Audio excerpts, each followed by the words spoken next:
بسم اللہ الرحمن الرحیم الحمد للہ وکفا وسلام علی عبادہ الذین اصطفیٰ اما بعد۔ کنز القرآن کے معزز ناظرین و سامعین، السلام علیکم ورحمۃ اللہ وبرکاتہ۔ آج اسکول کے ساتھ حفظ قرآن کیسے کرے، اس کی قسط ثالث کو بطور مذاکرہ ذکر کریں گے انشاءاللہ۔ دو چند تمہیدی اور ضروری باتوں کو ذکر کر کے قسط ثالث کو سنتے ہیں۔ عزیزو، اسکول کے ساتھ حفظ قرآن ایک محنت طلب امر ہے، لیکن بچے میں شوق ہو، استاذ کو اس کے حفظ سے دلچسپی ہو تو انشاءاللہ کشتی کنارے لگ جاتی ہے۔ فی زماننا اسکول کے ساتھ حفظ قرآن تو کیا، درس نظامی کا بھی چرچا ہے، اور یہ وقت کی ضرورت اور تقاضا ہے۔ اور ایسے کئی ادارے ہیں جن میں دینی اور عصری علوم پڑھائے جاتے ہیں۔ الغرض بات چل رہی تھی اسکول کے ساتھ حفظ قرآن کی، کہ وہ ایک زمانہ تھا جو گزر گیا کہ جس میں بچے اسکول میں نئے سال میں نام درج کروا دیتے تھے اور روزانہ حاضری لگوا کے حفظ کے لیے پورا وقت آ جاتے تھے۔ اب وہ زمانہ نہیں رہا۔ اس دور میں تو بچے اسکول میں داخلے کے دن سے روزانہ 8 گھنٹیاں حاضری بھی دیتے ہیں اور ٹیوشن بھی جاتے ہیں، اور ساتھ ہی ساتھ حفظ قرآن بھی کرتے ہیں۔ اتنا زیادہ اسکول کا غلبہ بڑھ گیا ہے، اس لیے ہمیں اپنے طریقہ کار پر نظر ثانی کرنا ہوگا۔ ایک وقت تھا کہ حفظ کی درسگاہوں میں طلباء کی اکثریت فل ٹائم کی ہوتی تھی، پھر ایک دور آیا کہ 1-2 بچے اسکول کے ہوتے تھے۔ اب وہ دور چل رہا ہے کہ اکثریت اسکول کی اور 1-2 طلباء فل ٹائم کے ہوتے ہیں۔ اس لیے ہمیں اسکول کے ساتھ حفظ قرآن کیسے کریں، کیسے ہو، اس کو سمجھنا ہوگا۔ تعلیمی نظام الاوقات میں تبدیلی لانی ہوگی، اور اس سلسلے میں وقتاً فوقتاً رفقائے کار سے مذاکرہ و مشورہ کرنا ہوگا کہ کیسے سبق یاد کرے وغیرہ۔ اسکول کے بچوں کے لیے ضروری نہیں کہ وہ بعد المغرب ہی سبق یاد کرے۔ ہاں، سبق یاد کرنے کے 3 مواقع میں بہتر وقت بعد المغرب ضرور ہے۔ قبل الفجر اور بعد الفجر بھی یاد کروا سکتے ہیں۔ سبق پارا کیسے اور کتنا سنیں؟ سبق پارا بھی کمیت اور کیفیت کو مد نظر رکھ کر سننا چاہیے۔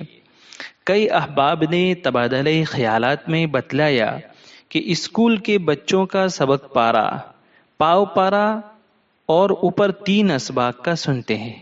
نہیں دوستو، سبق پارا یہ سبق پر موقوف ہے جس کو قسط ثانی میں ذکر کر دیا ہے۔ اسی طرح آموختہ کی بھی بڑے مسائل ہے۔ بہت سارے احباب طالب علم سے ایسا مطالبہ کرتے ہیں کہ جب تک پورا دور تیار نہ ہو جائے وہاں تک سنانے نہ آئیں۔ عزیزو، ہمارا مقصد آموختہ سننا ہے۔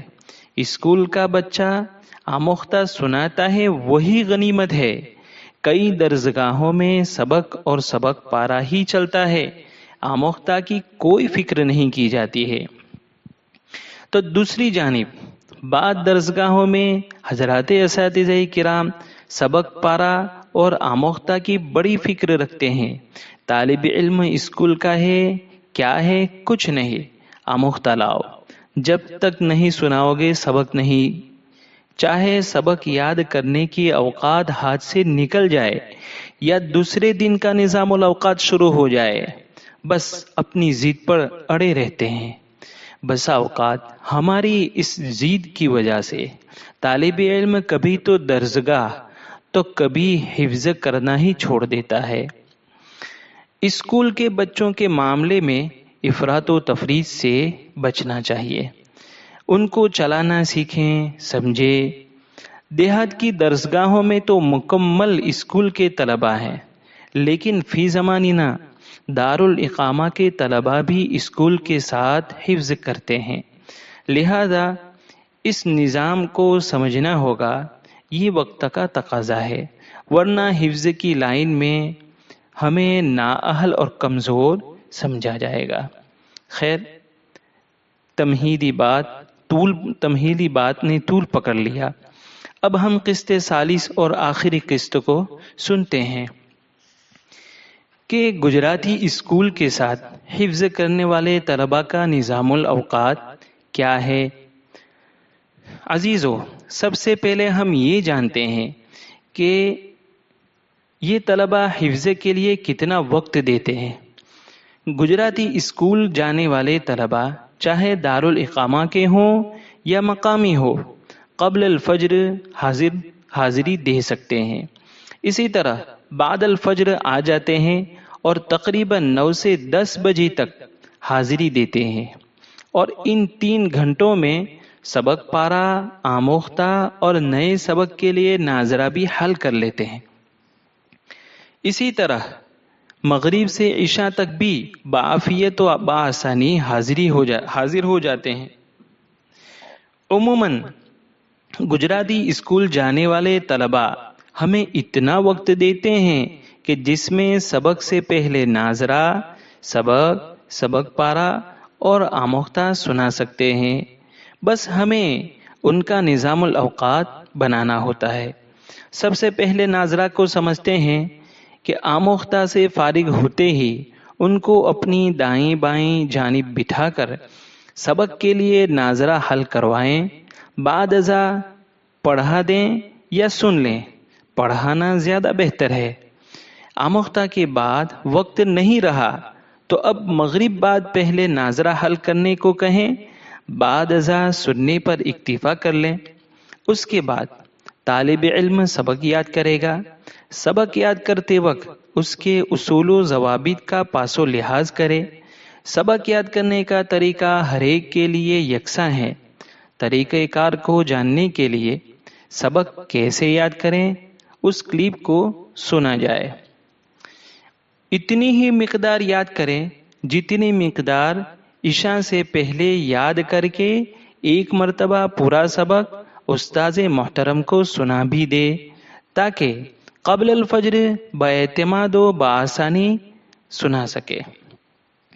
یاد رہے کہ کسی دن اسکول کا طالب علم صبح 10 بجے تک آموختہ سے فارغ نہیں ہوا تو اس کا آموختہ بعد المغرب سن لیا جائے،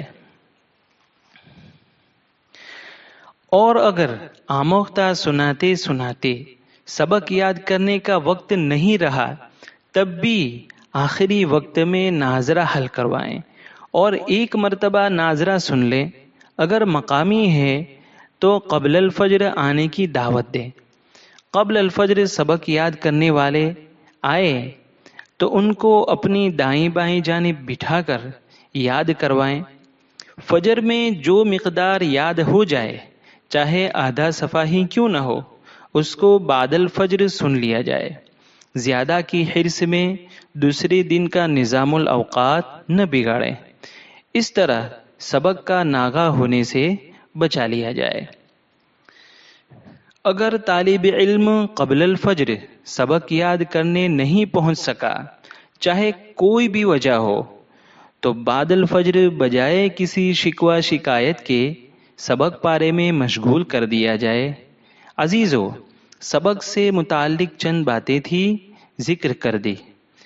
اب اسکول کے بچے سبق پارا کب، کیسے اور کتنا سنائیں، سنتے ہیں۔ ہفتے عشرے کے اسباق کو روزانہ دہرانے کا نام سبق پارا ہے۔ سبق پارا کو بلا ناغہ روزانہ پختہ معتدل آواز و رفتار میں از خود سنا جائے۔ خصوصاً تازہ سبق کو سبق پارے سے پہلے اور بعد میں سنا جائے۔ طالب علم اسکول کا ہو یا غیر اسکول کا، سبق پارے کے معاملے میں سب یکساں ہیں۔ البتہ مقدار کے باب میں ایک بات کا خیال رکھیں کہ طالب علم ایک صفحہ سبق یاد کرتا ہے تو سبق پارا، آدھا پارا اور اوپر 3 اسباق کا ہوتا ہے، اور اگر ایک صفحے سے زیادہ سبق یاد کرتا ہے تو سبق پارا، پونا پارا اور اوپر 3 اسباق ہوتے ہیں۔ اس سے کم نہ کیا جائے نہ سنا جائے۔ سبق پارے سے متعلق مستقل ایک کلپ ہے، اس کو سنا جائے۔ حفظ کی بعض درسگاہوں میں سبق پارا آدھے پارے سے کم سنتے ہیں۔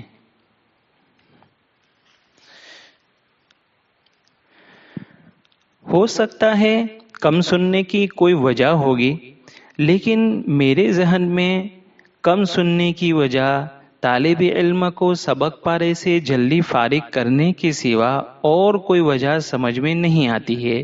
واللہ عالم۔ طالب علم اگر آموختہ آدھا پارا سناتا ہے اور ہم ایک پاؤ زیادہ کرنے کو کہیں تو شاید طالب علم راضی نہیں ہوگا۔ اس کے برخلاف سبق پارا آدھا پارا سناتا ہے اور پونا ہونے پر ہم نے ایک پاؤ کم نہیں کیا، تب بھی طالب علم بغیر چون چرا کے پونا پارا سبق پارا سنائے گا، جس کو تازہ اسباق ہونے کی وجہ سے بکثرت سننا بھی ضروری ہے۔ بہرحال سبق پارے میں کمی بیشی یہ سبق پر موقوف ہے۔ سبق ایک صفحہ تو سبق پارا آدھا پارا، اوپر 3 اسباق، اور سبق ایک صفحے سے زیادہ تو سبق پارا، پونا پارا اور اوپر 3 اسباق کا ہوگا۔ مزید سبق پارے کی تفصیلی باتوں کو سننے کے لیے ڈسکرپشن میں لنک موجود ہے۔ گجراتی اسکول کا طالب علم آموختہ کتنا، کب، کتنا اور کیسے سنائے گا؟ آموختہ پر کافی باتیں 4 قسطوں میں ذکر کر چکا ہوں۔ پہلے اس کو سن لیا جائے تو بہتر ہوگا۔ جو باتیں اسکول کے طلباء کے ساتھ خاص ہے اس کو یہاں بطور مذاکرہ ذکر کرتے ہیں۔ نمبر 1، اسکول کے طلباء کی حاضری محدود وقت کے لیے ہوتی ہے، اس لیے ان کا آموختہ بھی محدود ہوگا، یعنی مقامی اور غیر مقامی کے مقابلے میں کچھ کمی بیشی ہوتی ہے۔ نمبر 2، اسکول کے طلباء کا آموختہ ابتداً آدھے پارے سے کم نہ سنا جائے، ابتداً ہے۔ نمبر 3، اسکول کے طلباء کا آموختہ بھی 2 طرفہ، پہلے پارے کی جانب سے اور سبق کی جانب سے ہونا چاہیے۔ اگر کسی دن 2 طرف میں سے کسی ایک طرف کا دور آموختہ کم لائے تو اس کو مکرر سن لیا جائے۔ اسی طرح جو طالب علم آموختہ زیادہ نہیں دے سکتے ہیں یا کچا لاتے ہیں تو ان کی مقدار کم کر دی جائے، لیکن مکرر سنا جائے تاکہ پختگی برقرار رہے۔ نمبر 4، اسکول کے طلباء کا وقت پر آموختہ پورا نہیں ہوا، 1-2 صفحہ یا پاؤ پارا کے بقدر باقی رہ گیا تو بعد المغرب سن لیا جائے، اور اگر اس سے زیادہ ہے تو استاد کو اختیار ہے اس لیے کہ بعد المغرب پوری کلاس اور پوری جماعت کو سبق یاد کرانا ہوتا ہے۔ نمبر 5، آموختہ بھی سبق پارے کی طرح ہے۔ اگر آموختہ طالب علم سبق زیادہ یاد کرتا ہے تو آموختہ بھی زیادہ ہی ہوگا۔ توازن نہیں رہا تو حفظ کردہ مقدار میں عدم پختگی آ جائے گی۔ نمبر 6، طالب علم اسکول کا ہو یا غیر اسکول کا، حفظ کردہ پاروں کا ایک دور کم از کم 15 دن اور زیادہ سے زیادہ 20 دن میں مکمل ہو جانا چاہیے۔ ابھی ایک موضوع باقی ہے لیکن وقت اجازت نہیں دے رہا ہے، وہ ہے کہ اسکول کے طلباء کو خارج وقت میں بلانے میں احتیاط کیا جائے۔ ہوتا ہے کہ کچھ سننا باقی ہوتا ہے تو اوور ٹائم خارج وقت میں بلایا جاتا ہے۔ انشاءاللہ کسی اور موقع پر اس پر بات چیت کریں گے۔ پیارے ناظرین و سامعین، اسکول کے عنوان سے یہ چند باتیں جو تجربات اور مشاہدات سے گزری آپ حضرات کی خدمت میں پیش کر دی۔ اور بھی باتیں ہیں، جیسے اسکول کے بچوں کا ششماہی اور سالانہ امتحان کیسے دلایا جائے۔ انشاءاللہ امتحان کے موقع پر اس سلسلے میں بات کرتے ہیں۔ آج کے لیے اتنا ہی فقط۔ والسلام علیکم ورحمۃ اللہ وبرکاتہ۔